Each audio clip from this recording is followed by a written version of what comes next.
The Dodge Durango stands out to me as one of the more fun-loving three-row SUV options out there.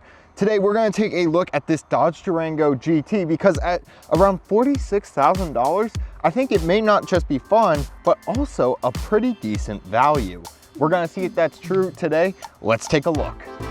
But first, a huge thanks to Oarsman Chrysler Dodge Jeep Ram of Clarksville for letting us take a look at this 2021 Dodge Durango GT, especially Jacob. Be sure to check out their website in the description below. All right, let's get into it.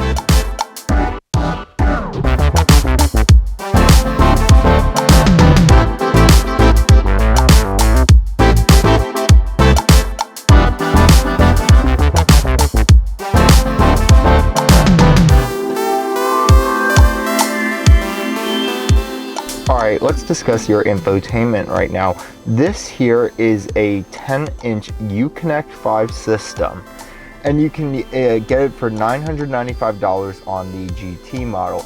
It's extremely responsive. Stellantis says it is about 5 times faster than the previous system, and I am inclined to believe them. As you can see, it responds immediately. There are a few neat features here. First of all, if you want to rearrange the home screen, you can click and drag, so we can put our home screen there or move it back to where it started. There's some really cool user profiles here. So you can have up to 6 user profiles, and they control a whole range of items. So for example, if I go to edit profile, for those of you who are interested in what specifically is linked, you can pause the video here and read. It's essentially going to be your navigation. It's going to have all your radio station presets and whatnot. You can even link some climate controls to your profile and how that all works. Now, what I want to show you is the avatar. They have programmed in a ton of different avatars you can put in here. You can see you have your brands there, all your Dodge brands. You can be a raceman if you want, or even a mad scientist, or have any sports. So that's fun that Dodge really went all out with that.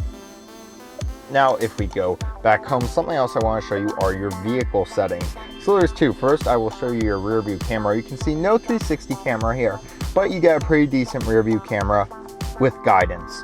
Now, if we exit all that, there is a headrest fold. So you can see in the mirror right now, the headrests are up. But let's say you wanted to see out the back, you hit that headrest fold, and now you can see the headrest have dropped. So that is a really great feature. Deep integration of the system with the car. I will say this is some of the best climate controls in an infotainment system. You have physical climate controls, but it's also very well laid out here, and it's extremely responsive here, which I think is the most frustrating part of most AC controls built into the system. They did a absolute out of the park job here. Your center gauge cluster right here is very impressive. It lights up red. It's all sporty for the Durango. Now, if we want to go through your center screen, it's controlled from your steering wheel. You can see we have basic vehicle information right here, your oil life and whatnot, and all your temperatures are located right there. We can go down and you can see we have our MPG information, basic trip computer here, start stop information, and messages and music.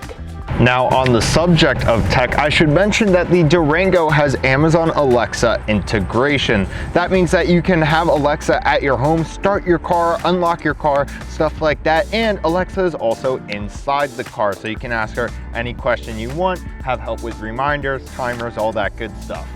Looking at the exterior of the Durango here, the front we have come to know, it's that classic Dodge front that they've had ever since they got rid of the crossbars. LED lights right here, incandescent turn signal, and looking down here, the black and gray contrast really well. This vehicle has the Blacktop Package. It gives it a really sharp look. We're going to talk about that a little more at the side. All right, I mentioned that Blacktop Package up front. That's $1,295. It's going to get you these black 20-inch wheels along with the black mirror caps and black badging around the vehicle. It works really well with this destroyer gray color. Now, the side profile of the vehicle I find generally attractive, especially that rear window I think looks pretty unique. The vehicle has a bit of a bloated shape to some, but let me know what you think. I personally think it looks really attractive. Now, the mirrors right here, they are manual folding. You're gonna have power adjustment and they are heated. Let's get around to the back. Here at the rear of the vehicle, dual exhaust give the vehicle a very sporty look. Opening up the hatch, it is manual open. Just made a mistake. You can see the latch is down there. I always reach up here for some reason, but I'm sure that's something I'll get used to with time. Now looking back here, you have 17 cubic feet of space. You can put down the third row very easily just by pulling this lever and giving it a push, and it will fold flat. Now you're gonna have about 43 cubic feet of space. You can fold down the second row to get around 85 cubic feet of space. You have a 12-volt outlet back here along with a bunch of cargo tie downs. Under the hood of the Durango, you're gonna find a 3.6 liter V6 engine. This one is pumping out 295 horsepower and 260 pound-feet of torque. That's routed through an 8-speed transmission to all 4 wheels. You can expect around 18 miles to the gallon in the city, around 25 on the highway. Let's talk trim. Starting at $33,340, the SXT is going to get an 8.4-inch Uconnect 4-screen. It's also going to get 18-inch wheels, and you can get up to 6,200 pounds of towing capacity. At $36,240, the SXT Plus builds upon the SXT. It's going to give you options like roof rails, larger wheels, and a blind spot monitoring system. At $36,345, the GT, like we have today, is going to give you a flat bottom steering wheel, dual exhaust, and 20-inch wheels. At $40,345, the GT Plus is going to get you a heated steering wheel, heated first and second row seats. It's also going to get you remote start and a power liftgate. At $45,595, the RT is going to get a 5.7 liter Hemi V8 cranking out 360 horsepower and 390 pound-feet of torque. It's also getting sport-tuned suspension and steering. While they don't have one here today, the Citadel starts at $48,095. That's going to get that Uconnect 5-screen standard. It's also going to get features like Napa leather and standard second row captain's chairs.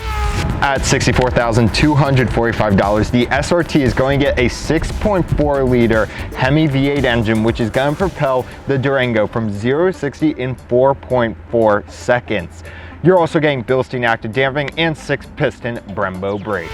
Topping the line at $80,995 is the Durango SRT Hellcat. That's going to be bringing that tried and true 6.2 liter supercharged V8 engine that's cranking out 710 horsepower and 645 pound-feet of torque. It's going to propel the Durango from 0 to 60 in 3.5 seconds. We would love to make a video on that, guys. We will if we get a chance to see one.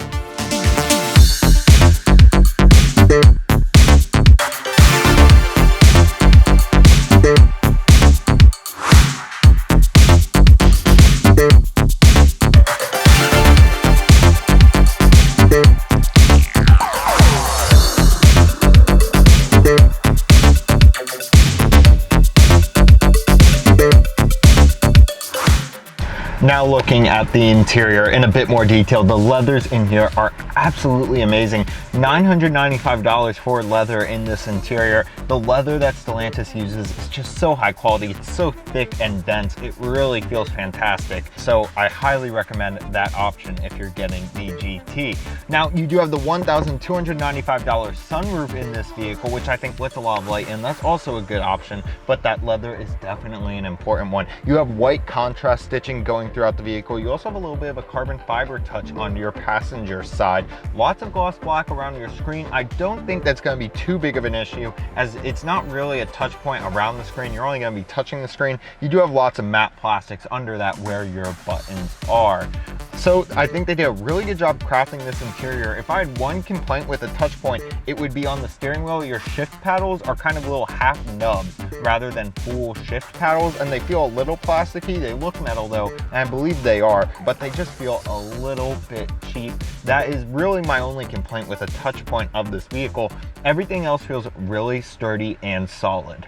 Looking at your center stack, you can see those map buttons I talked about for your climate control. Then underneath that, you have 2 USB-A ports and 2 USB-C ports. USB-C is great for future proofing. You also have an aux port there and just a giant cubby to store your wallet in, your keys in, your phone, all that good stuff. Now I want to draw your attention to the airplane switches right here. I absolutely love these switches. I mean, they started in the Mustang. Dodge has now adopted them. More and more brands are adopting them. They feel great. Would be nice if they weren't made of the piano plastic and that maybe instead this matte plastic or metal, but that's a pretty small complaint. They're small enough that fingerprints don't show too bad. Once again, we have that giant cubby. This is actually also a really nice part of this interior, is your gear shifter. It's like an airplane throttle. It's so thick and beefy. I really love how this shifter feels. And right next to it, you do have 2 cup holders with little nubs to hold your drink in place and a little coin holder right here. Finally, you have a little cubby right here. You can see it has a pretty deep amount of storage. You can throw a purse in there. It also will split in 2, if I can get this. There we go. And you can see you could store your wallet in there or whatever. Now you join me in the second row of the Durango, and the seats back here are very comfortable. We have the $1,275 captain's chairs, and those just replace the middle with 2 cup holders and a little place to hold maybe some change or whatnot, which is nice.